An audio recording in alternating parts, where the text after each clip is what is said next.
Welcome to On the Square. I'm your host, Mykal Kafi, and we do have a guest in the studio, and I'll just do an introduction for myself, and then I'll get to the guest. So the other part of this On the Square show is called Health, Wealth, and Self. And I got that from KRS-One.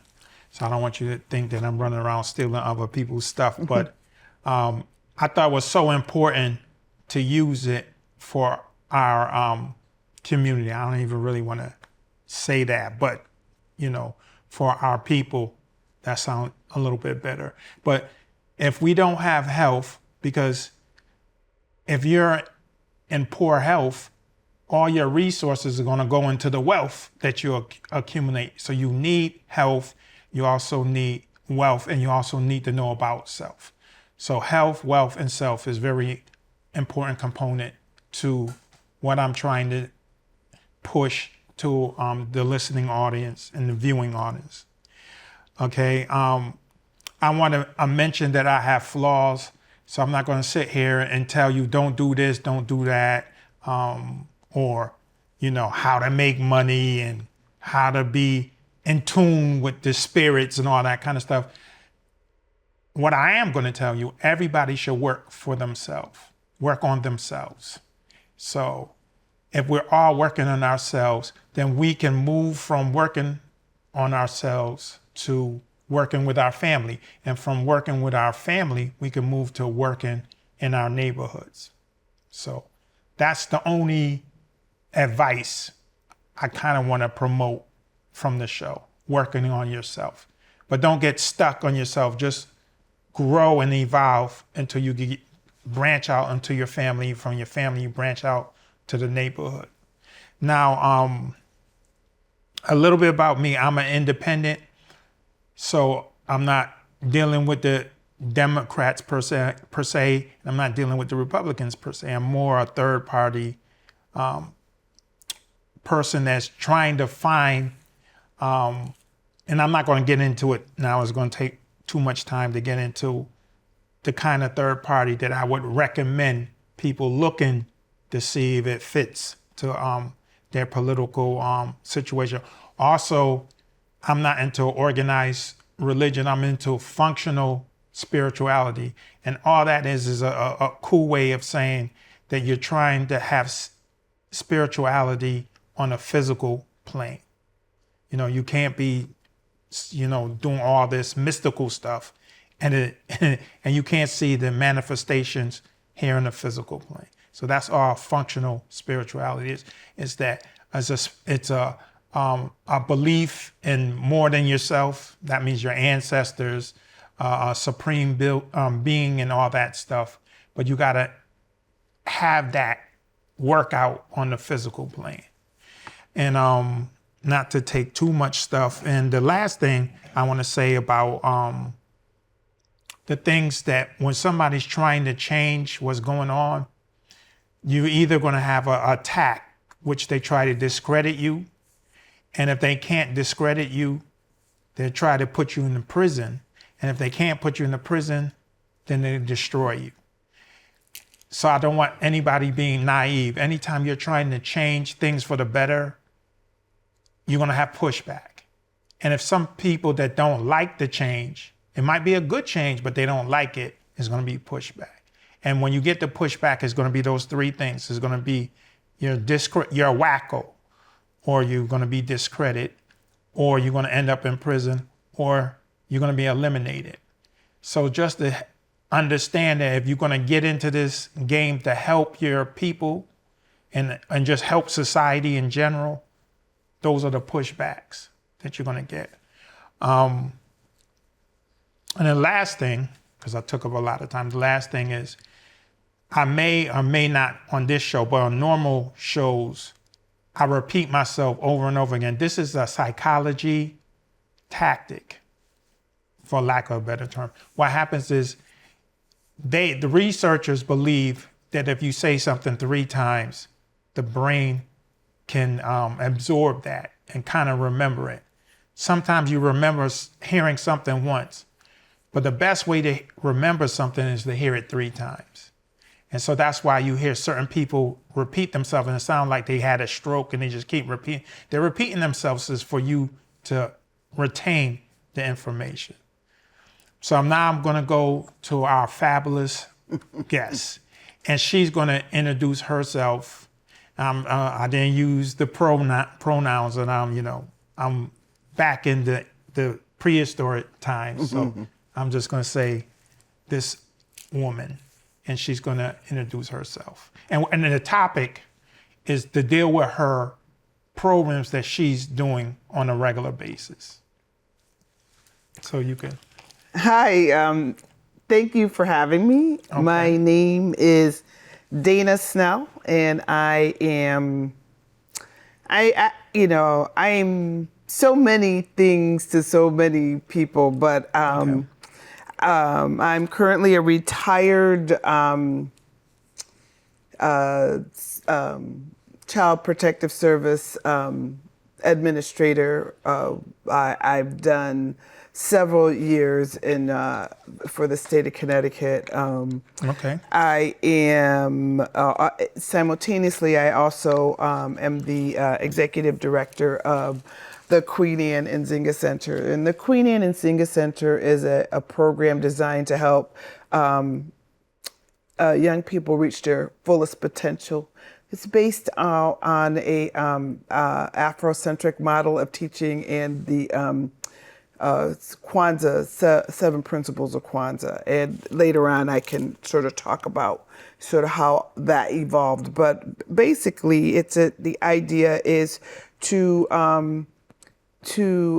empower young people who are marginalized populations based on inequities, prejudice, discrimination, and you can't grow if you don't know your history and the beauty of which is inside of you. So we grow from the inside out.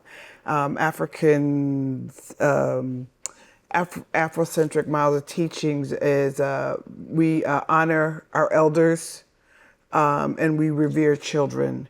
And so we have a multi-generational, multicultural approach. I am also part-time work for the town of Plainville, of which I am from and where I grew up. Mm-hmm. And so it is awfully nice or a blessing or my destiny to full circle take all the gifts that I have been given and pour them back into community. There I work for youth services, providing programming for young people in the community and supports. Using that same kind of idea to start for where people are on the inside, build you from the inside out. Understanding that none of us got here on our own. There's no bootstraps to pull yourself up from by yourself. Somebody has to make the boots. Somebody has to give you access to the boots. Somebody has to teach you how to navigate a system that very well is designed to keep you oppressed. So part of what I'm very much involved in is sort of that sort of empowerment piece. So I'm a mom. I have 5 adult children. I have 2 grandsons. I often tease the kids, say, I like the grandkids better. They say that's because you can send them home. I sing. I am spiritual. I participate in things that I think are valuable. And I'm very mindful of where I show up and the kind of things that I do and support. And what's your academic background? Oh, good question, right? I have a postmaster's certificate in clinical supervision from Smith College, a bachelor's degree in social work and a master's in social work from Southern, and I'm a licensed clinical social worker. Okay. So I am social work trained, licensed, and implemented. But I am also an artist. I love music. But I kind of see myself sort of like as a bridge. So I grew up in a musical family. My mom plays the bass guitar. My grandmother was a classical pianist. She came here from New Jersey to study at the Hartford Conservatory. She played in church from the time she was 12 till probably a week before she died. My father is a Latin percussionist. He played congas, timbales, and so I navigate space musically, and I use all of my gifts to help others meet their fullest potential. Okay, so this cultural perspective that you're sharing with young people so they can reach their greatest potential. Do they have any type of rite of passage program incorporated into that? So we all have rites of passages, activities within our communities, right? Within our family structures. Sometimes we don't even know that's what they are, right? Right. One of my accomplishments when I was working for the department was that I was able in 2014 to create a rites of passage program for adolescent girls. And we did that from a multicultural perspective. So our Latin young ladies were able to do a quinceañera. Our African Americans were doing cotillions and sweet 16s, right? And nobody had to be of that certain ethnic group in order to have that celebration. So what we did was we allowed them to understand their culture. But I think that like it makes a great it sort of aligns with my philosophy is that when we understand each other and what we bring to the table, our cultures are we have more in common than we have difference. But what we have different makes us unique and special. So many of the kids that grew up in the system lose their family and their culture and their traditions. And so the department made a concerted effort to ensure that we were doing a better job of making those connections. Because when you feel good about your story, you believe you can reach that potential. So I sort of think of like, if you were asking me if the Queen Anne Nzinga Center has a grand rites of passage that is typical to what people envision of that, I would say that I prepare young people to be able to have rites of passages, to recognize those opportunities. So when our kids graduate, because many times we have kids that come in as young people in elementary school and then graduate high school. So we always do something very formal at the end of the season. We started back in 89, 90, and we started with the Kwanzaa celebration. And Kwanzaa is an African American holiday based on African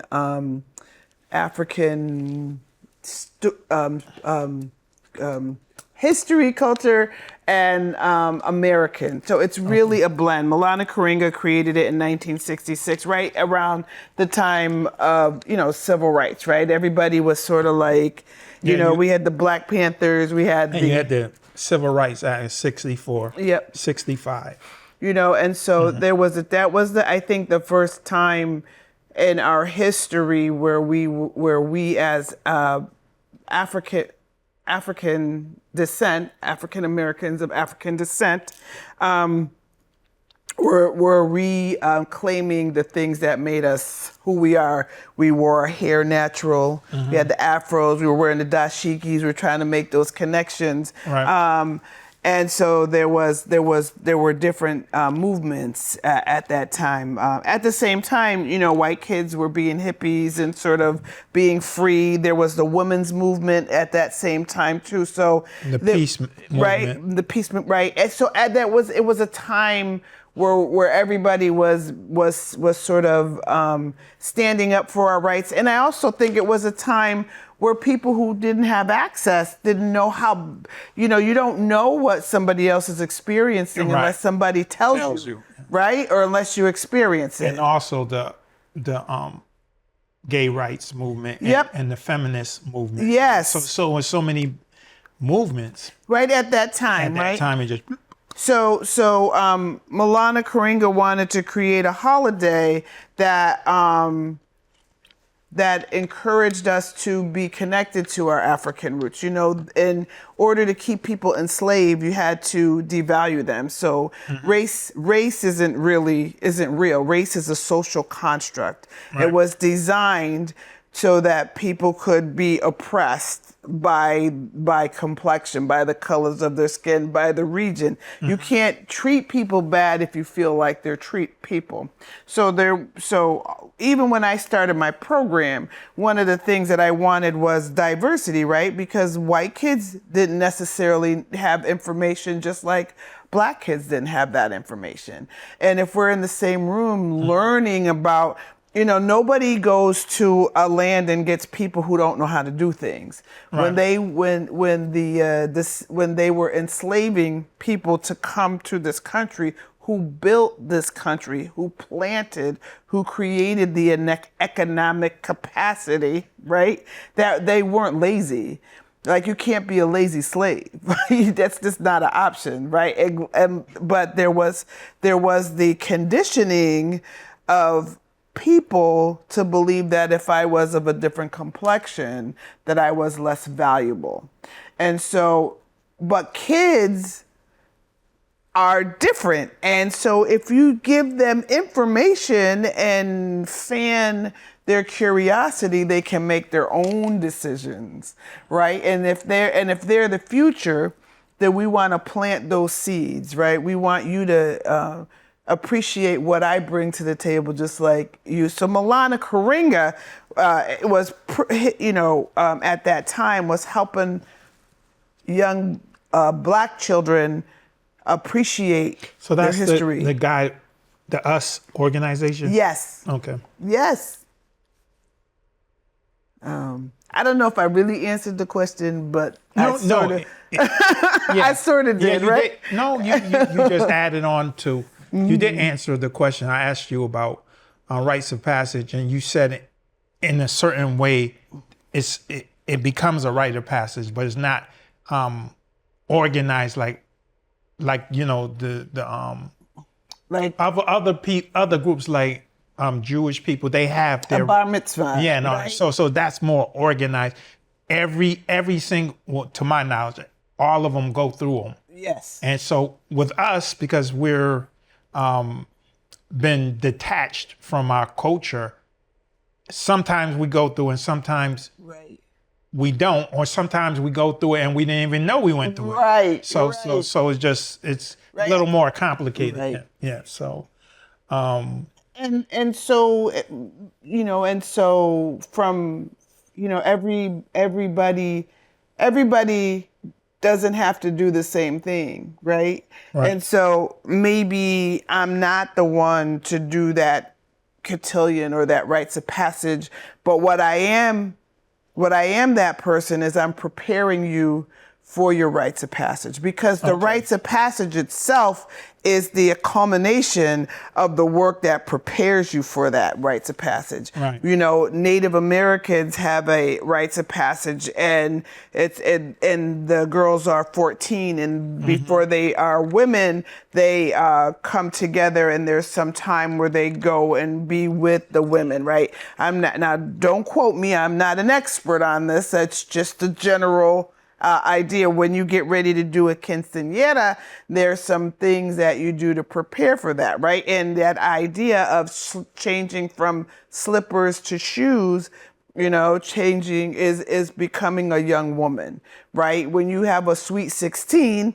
right? That 16 is that transition from child to young adult, right? In some ways. So, whether that's a big giant party that you have, when you get married, that's a rites of passage, right? Right. Usually, well, in some cultures, you have some rituals that lead up to that event, same kind of thing. So I sort of see myself and my program and who I am and all the things I do, preparing you for the next opportunity, right? If I want you to reach your fullest potential, I gotta kind of, my hope is that I fill you with what's already there. Yeah, it's just like there's a woman on the internet that people can look up. I don't have to really give her bio here, but she likes to say that stuff that you're talking about is made up. And like, for example, Juneteenth is made up and stuff like that. And I just think it's just a person that really don't understand the culture here in this country. Even though that this so-called person was born here, but her family immigrated to this country.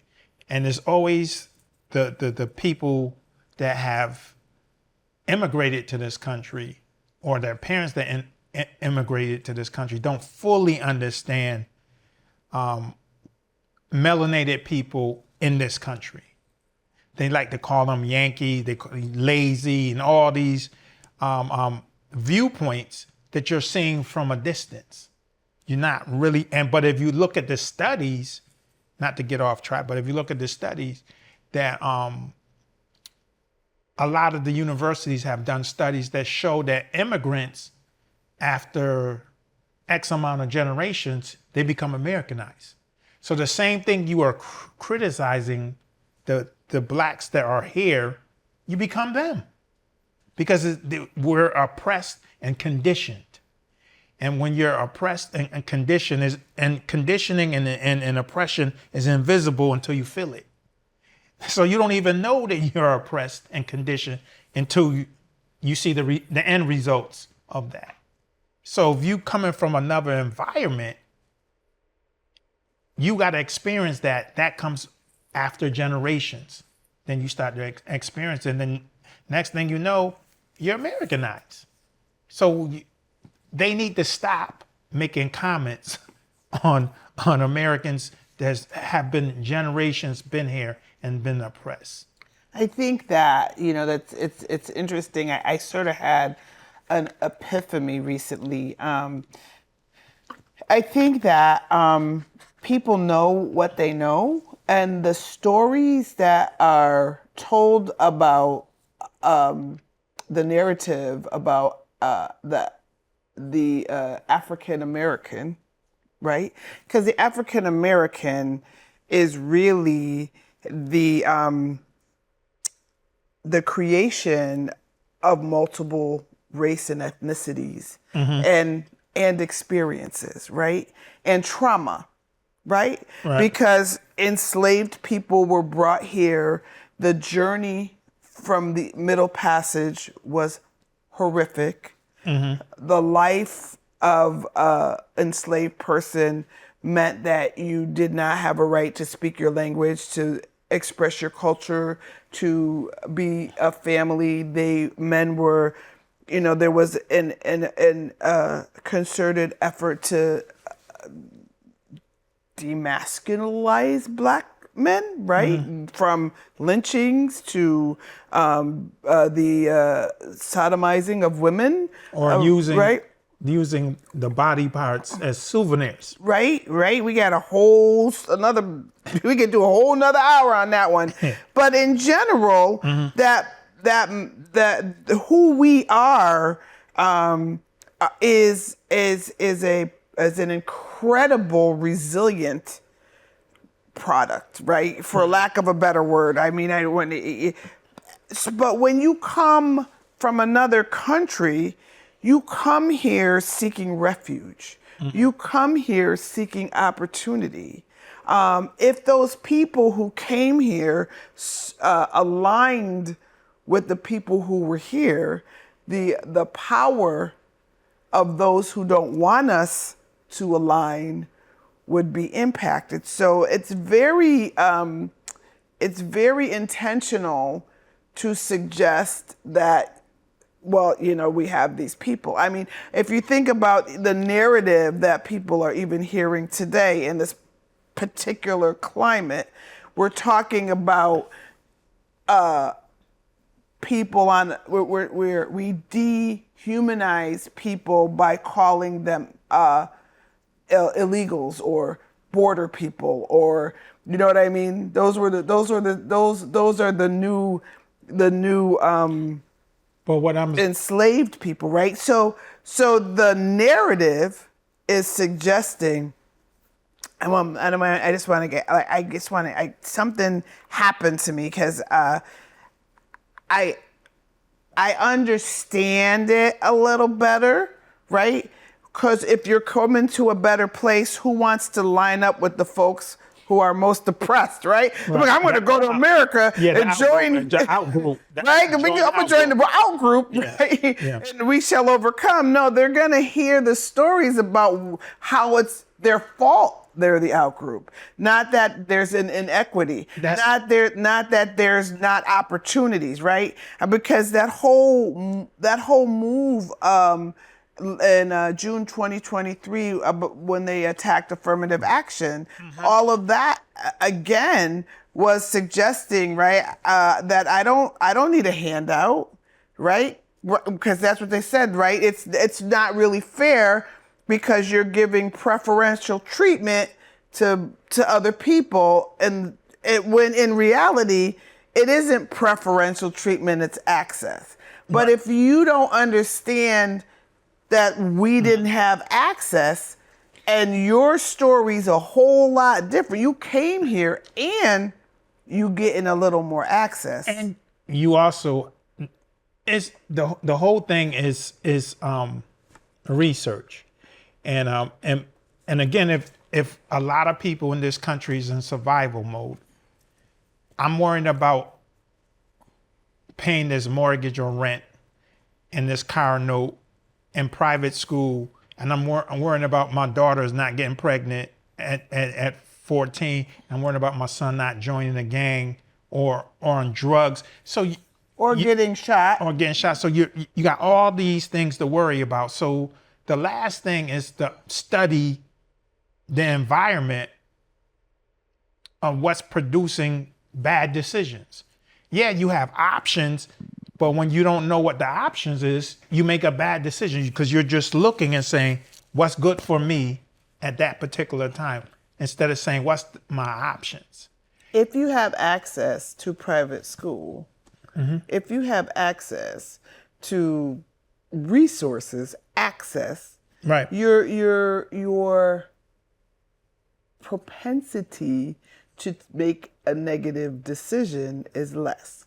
Of course. Right. So I'm with you. Right. So right, I'm agreeing with you. I'm saying that that the belief or the suggestion is that there's no reason to invest in you because you're not a good investment. And you're not a good investment because, people of your look, caliber, mental, and whatever we want to call it, are less valuable than lighter complected people. But I right, and that's not necessarily what comes out, because if you confront with that, you're going to hear someone say, "That's not true. I don't see color. I'm the least racist person in the room," right? But if you have to qualify that you're not racist, usually that means that either you are and you know it, or you are and you don't know it. And it's just a lot of. And I'm and we all have the issue about racism is about capitalism. It's about power and control. It's about privilege. So explain in a brief statement how culture for our group can be beneficial. But and another thing, to get back to me using the term melanated, I use that because it's just, for me, it's a neutral term. I went to, for example, I went to a activity at UConn. This was years ago. They were just trying to have a bunch of workshops for our group, and there's unscheduled people like myself coming up to try to join the group, but because you're not invited, they put you in another group and say, all you guys come up with ideas, you can share those, instead of just have all these different people saying all these different things at the same time. So we had to, it was a room bigger than this, and we had to introduce ourselves. So I introduced myself, but before I introduced myself, I said, "What's up, Africans?" The room exploded. I'm not African. I'm this, I'm that. And then they had to come in. UConn officials had to come in to say, "Why are you screaming? What's the arguing about?" Off of one statement, "What's up, Africans?" So I'm saying I just stopped using black and African American and this and that. I just say melanated people, dominated melanated people, because everybody has a bit of melanin in them. So dominated melanated people. I just use that, so I don't want to hear the argument, I'm a Moor, I'm a black Indian, I'm a Rastafarian, I'm a Hebrew Israelite, all these, you this and you that. Well, I think that's just, again, about not loving yourself, right? Because I find that disheartening. Yes, that's true. That's true. That the beginning of life occurred on the continent of Africa. Yeah. So irregardless of your complexion, the science and the information, the research proves we're all from Africa. Yeah. So one, but that we are so conditioned that the last thing you want to be is an African is sad, especially in a room of people who are of maybe a particular status, right? Where you quoted KRS-One at the beginning, is that health, wealth, and stuff, right? Yeah. KRS-One didn't have no problem understanding their connection to Africa. From they understood it, they dressed like it, they prophesized about it, and yet you're in a room with people who are of all levels of intellect, clearly not in touch with their African side, right? That's why what I do is say, like we made bricks. They brought us over here because we were Masons, right? There's a whole story about being a Prince Hall Mason that has to do connected to Africa, right? You might be a Mason, right? I don't even know how many young people are Masons, but maybe you don't even know about that, or the other fraternal organizations, or all of those things that came up at a time when we needed to be a collective community. You talked about community. Right. So again, like what I try to do is put value in what we bring to the table, right? It isn't what I'm not. It's who we are, right? When we grew up, right, when they talked about people coming to America and the great American melting pot, right? And everybody was going to come in and blend and we're all going to be one something. But we're not a melting pot, right? The intention was never to include us in that melting pot. But what we are is a great American gumbo, right? Because in the gumbo, the different seasoning is what makes that good. So if we bring all of who we are at the table, I'm I did my, and now we got, our DNA, right? So, I'm from Botswana. I'm 75% Nigerian. I'm 37% Spaniard from Spain. I'm Irish. I'm Native American. I'm Cherokee.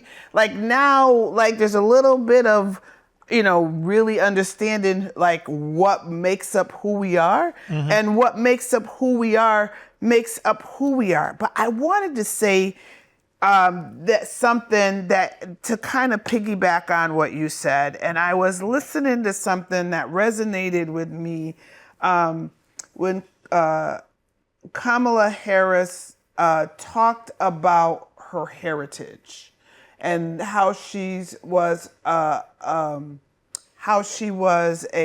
child of a Jamaican father and an Indian mother, and was born in this country, which made her an American, right? And all of a sudden, I was like, that is it, right? That's a different immigrant story experience than the one that we experience that says, well, we don't want you to be around those American kids because, they don't have, they're shiftless or lazy or whatever that myth is.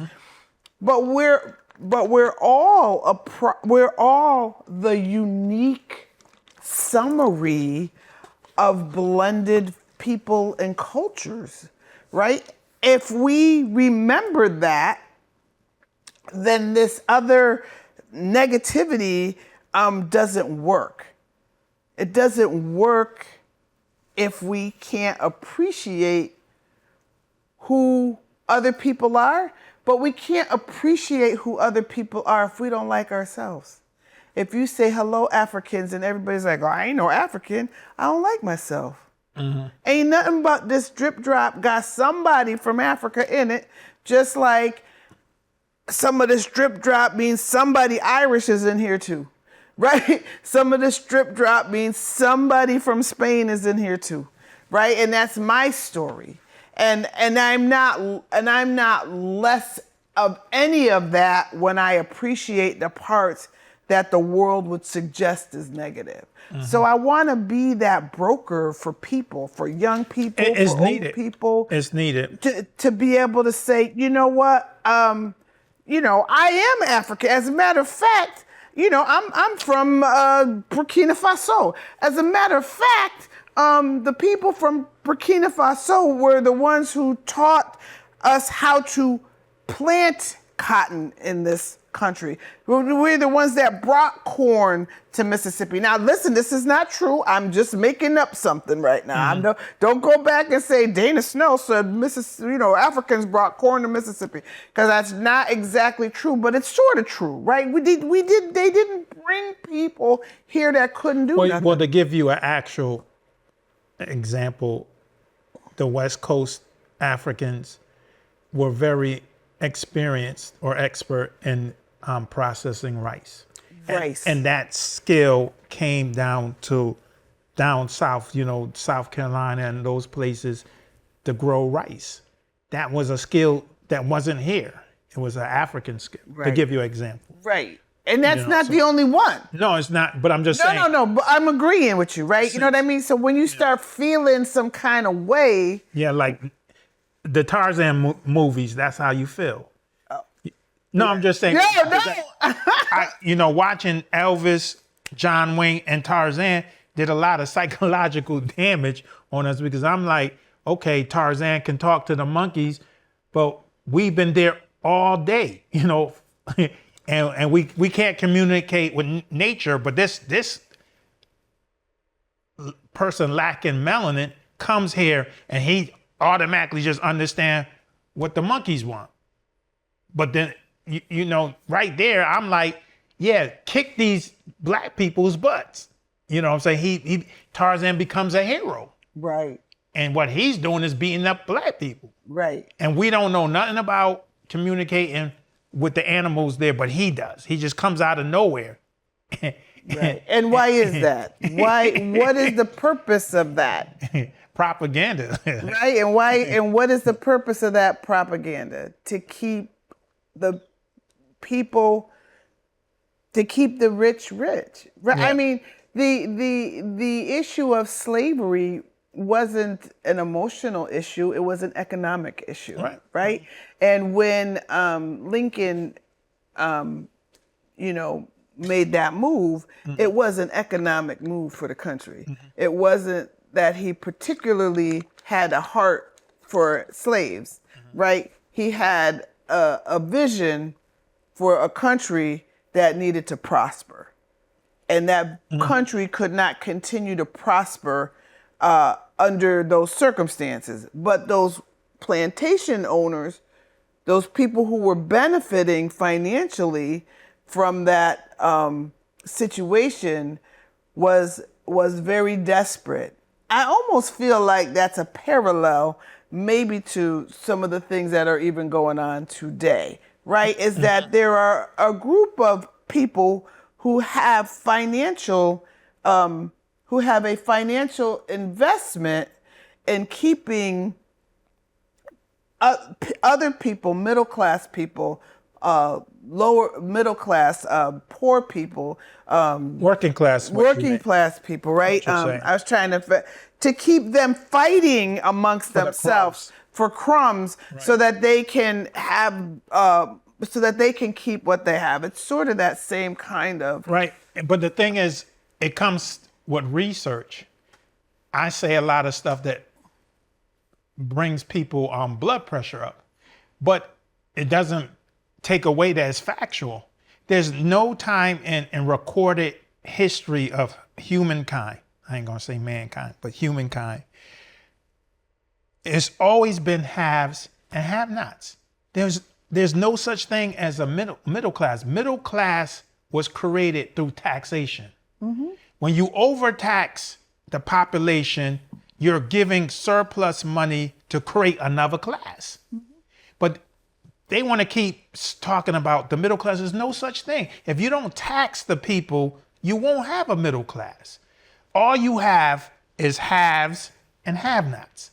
That's the history of humankind on Earth. Broke people and rich people. There's nothing between. It has to be forced. Middle class has to be forced to be created. And it hasn't happened naturally any history of humanity. But if I say that in the public, which I'm saying it right now, they get upset. But they know. Who knows. Right, and it's intentional, right? And Yeah. so that's why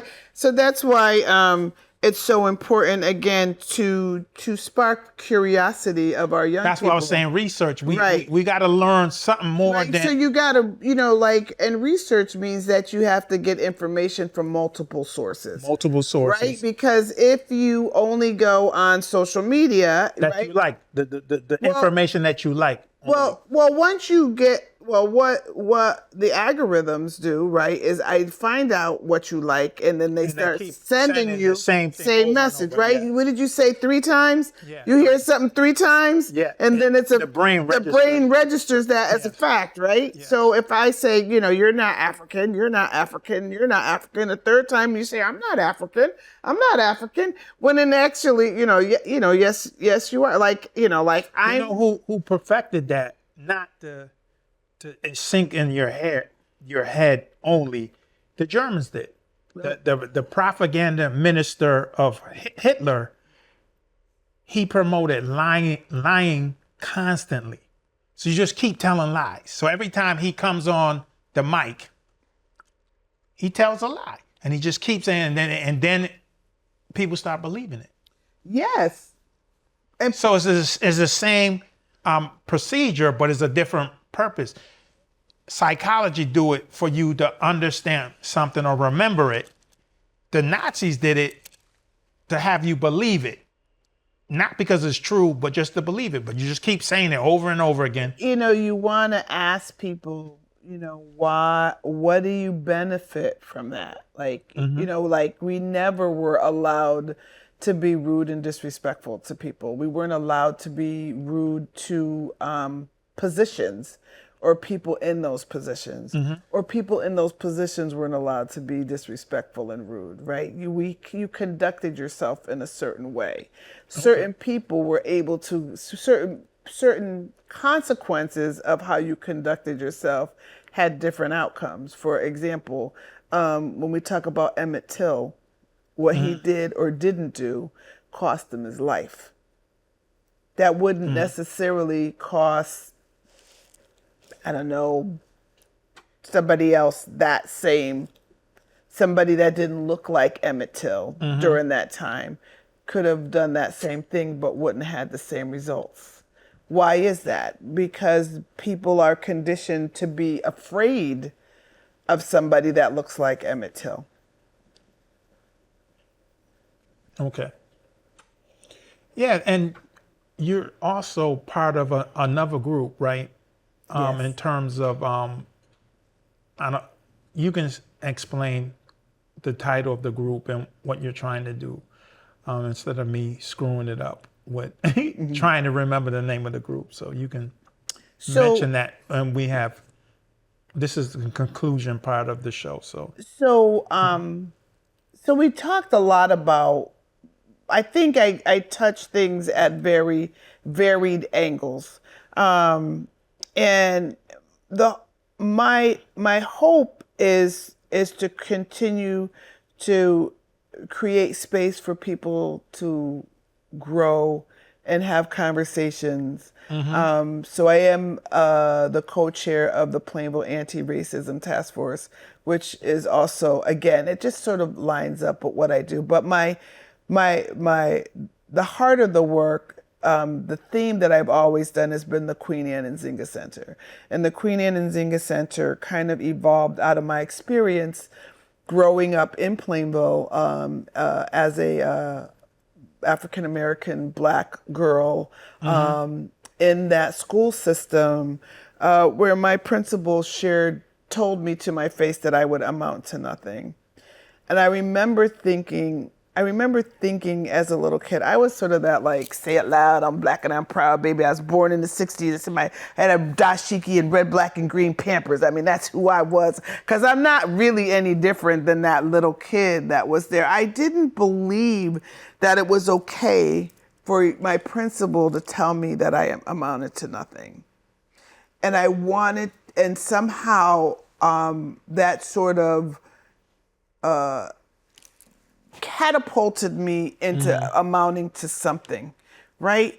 But who you are isn't worth anything if you can't bring somebody with you, if you can't pour into somebody back what somebody made for you, because somebody made a sacrifice for you. If somebody made a sacrifice if they came from Ellis Island, right? Somebody made a sacrifice if they came through the Underground Railroad. Somebody made a sacrifice, right? You know, it's funny. Similar experience.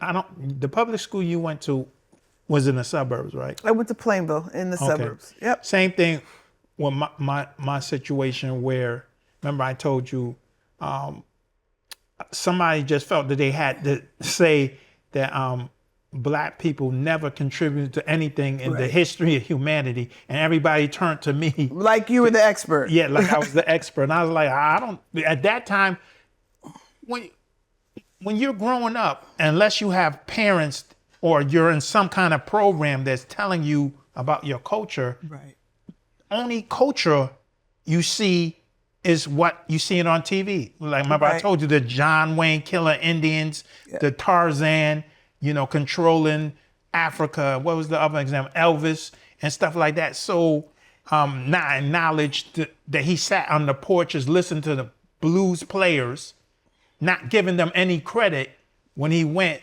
and got famous with the music, but he was emulating them. Right. All you have to do is say, well, I was hanging out with Black people and they were playing music on their porch and I liked it. So, and I know it wasn't leaving the porch. So I'm going to bring it to America. And isn't it unfortunate that your teacher didn't say that's not okay to say? And the teacher didn't say anything Right, about it. right. So my principal, I wouldn't say the Pledge of Allegiance or stand up in kindergarten. I don't know. I was pretty. Well, you Jehovah's Witness. Huh? I was absolutely Christian, Methodist, Amy Zine growing up. But I want to jump on something, right? Mm-hmm. So the issue is that that you weren't armed with information, right? Right. I was armed with information, right? I decided, I just didn't think when they talked about the Pledge of Allegiance, that wasn't about me, right? The Star Spangled Banner wasn't about me. You got a whole nother hour we could talk about the Star Spangled Banner, the song, and the root of that. But the reality is that I understood that wasn't the case. And in your space at your school, when somebody said that, didn't know. That kid didn't know that those kids didn't know that Black people contributed to this country. And why not? And think about it, like when you are able to think, right? It is illogical to believe that Tarzan would be able to do better in Africa than the natives, right? I mean, it's just illogical. And yet that's the propaganda that's being sold, right? So that meant that you, as an American young man growing up, was given that same message that we didn't contribute anything because you had no information. And I say that because in Florida, right, they don't want to teach anything, right? And now they're talking about banning books. And, we don't want kids to feel some kind of way if they know about the history. But if we know about history, it won't happen again. So my program is designed to encourage young people to feel good about themselves, to understand that next time when somebody comes up to me and says I did or didn't do something, I'm going to say that's not true. But teaching about slavery, what we wasn't traumatized by that? Well, I'm just saying it's funny that the other it's side, okay, right? It's okay for those children to not be, but the people who were impacted by that were. And so remember I told you I like art, music, and the arts, right? So I take this kind of experience that I had growing up in the suburbs. And when I started working for the department, one of the things I wondered was, what makes me different? How come? Because I'm not different than some of these people that live in these communities that I'm working in now. These families that are becoming cases. What makes me different? Well, what made me different was there was a community of people who supported me, who told me life wasn't fair, that you was going to have to work harder and do better to get the same results, that you weren't going to get a second chance. All of those things that I needed to be able to navigate the world. And I wanted to do that for other people. People can take information a little easier if it's a song and a dance. And so we use the arts. And in my program, everyone is accepted and everybody can be successful. And so we want to be able to do that. Our program runs on Saturdays and Thursday nights. A website? Just give your website. Yep. So. If you want to learn more about the Queen Anne and Nzinga Center and what we do, please go to our website. It's QANC.org. QANC.org. QANC.org. That's 3 times, right? You said 3 times. So you get it in your head, right? And come out and see the kind of things and join us. It is a wonderful opportunity to grow and learn more about what we do. And we make sure everybody is valued and feel important. Right. Because I know that that's what it takes to make a difference. Right. And kids want to make a difference, and kids want to have positive experiences, and kids want to be successful. But we have to make that, we have to open that pathway for them. Right. And that's from the inside out. And that's the kind of work that Milana Karinga talks about when we talk about those 7 Kwanzaa principles of Kwanzaa. Okay. So, now you know that you have programs that you can get involved or donate or just send people and find out more to learn more, And it's like you said, you're trying to make everybody comfortable in that space. It's not pro this and anti this. It's just learning more. So now you can go anywhere and share. We want to teach people how to have conversations. We want people to remember how to talk to each other and not at each other. Okay. That we listen, that we appreciate and value what you bring to the table. I don't have to agree with what you do. I don't have to agree with your opinion, but I do have to value that you have one, right? And that means I have to listen to it because I might learn something from you, right? Yes. And you might learn that Black people made a contribution at the beginning in time, right? Yes. And how many of them? I was at the Harriet Tubman Museum in Macon, Georgia. Tuesday, I was in Macon, Georgia. Brought my mom. Loved it. They had a whole wall of inventions, Black inventions. And I took a picture of the ice cream scoop. Do you know that a Black person made the ice cream scoop and the hand mixer and the ironing board? Not to mention, some of the other things that we already know. But just like every day, who doesn't like ice cream? How you gonna not, but who knows that? The ice cream scoop is serious.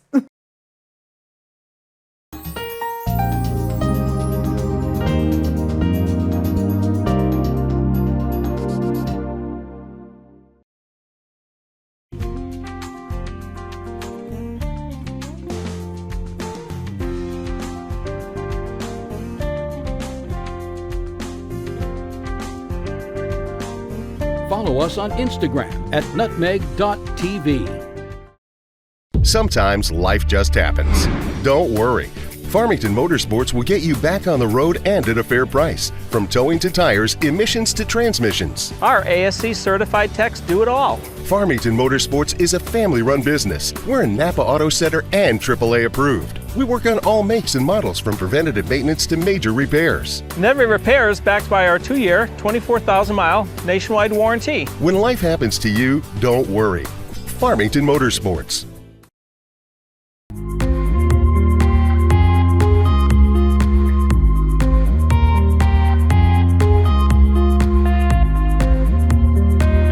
I'm your host, Kurt Barwis. Today, I have a very special guest, Dr. Andrew Lim.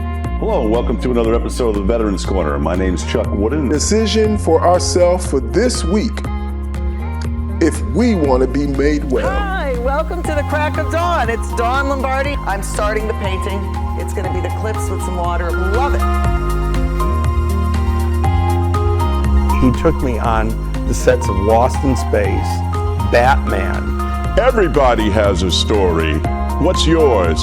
Until next time.